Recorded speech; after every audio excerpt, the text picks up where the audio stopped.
Hello, ako si Maki Quiason, isa akong doktor, pediatrician, health specialist para sa UNICEF Philippines at tatay ng 2 bata.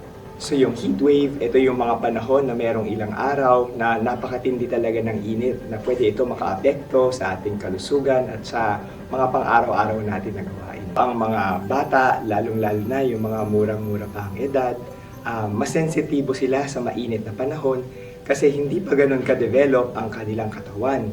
Bago pa man sila magkaroon ng mga sintomas, mahalaga na maiwasan natin na masyadong mainit o kaya matuyuan ng mga bata. Ibig sabihin, kung nasa loob ng bahay, maganda sa araw ay nakasara yung mga kurtina para hindi masyado mainit.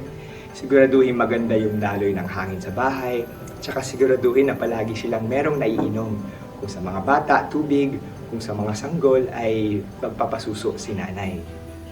Tapos kapag malubha naman ang lagay, siguraduhin natin na alam natin kung saan ang pinakamalapit na health facility at mga health worker para madala po natin agad ang mga bata at mabigyan ng karampatan na medical na atensyon. Ang UNICEF, patuloy ang partnership sa gobyerno at sa mga iba pang pampribado na grupo na nagtatrabaho para siguraduhin na ang karapatan at kalusugan ng bata ay palaging number 1 po sa ating mga prioridad.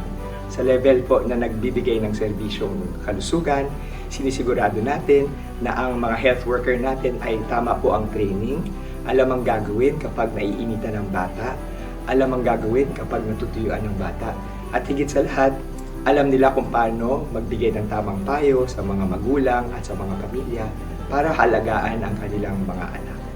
Sa level naman ng mga sistema ng gobyerno, sinisigurado natin na yung mga polisiya at saka programa ng gobyerno, palaging nangunguna ang mga bata at napapagplanuhan natin at naaaksyonan ang epekto ng matinding init tulad ng mga heatwave natin.